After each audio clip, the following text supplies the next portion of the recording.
Magandang araw po sa inyong lahat. Welcome po sa Juan Katawa. BF, hindi makapaniwala sa ginawa ni Nadine ngayon.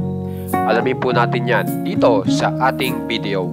Dito po muna tayo sa bagong post po ni Nadine Lustre at basahin po natin kung ano iyon. At ito po ang pagkakasabi. I am a cosmic being who knows no boundaries and I am coming back home to myself.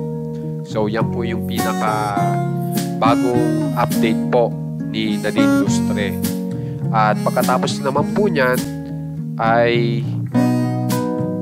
ito po yung sumunod na ipinost niya, kung saan ay magkasama po sila ng kanyang boyfriend na si Barrio.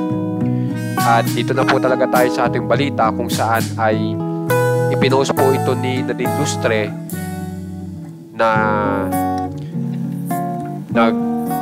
nag-taking a bath sa labas po. At yan po ay napansin ng kanyang boyfriend at may naalala. At dahil po sa may naalala, nag-comment po yung boyfriend niya. At hindi po talaga makapaniwala yung kanyang boyfriend sa ginawa po ni Nadine dyan sa video na iyan. Kasi ito po ang pagkakasabi ni Barrio. It was actually really cold that day. Not sure how you did it. So talagang hindi makapaniwala si Barrio, ang boyfriend ni Nadine, na nakaligo daw si Nadine ng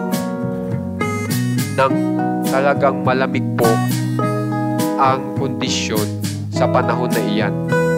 Nakapag-take a bath pa po si Nadine Lustre.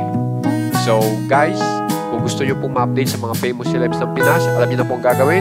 Subscribe lang po kayo sa ating channel na Juan Katawa. Huwag pong mahiyang mag-share para makapagbigay ng love. Maraming salamat po!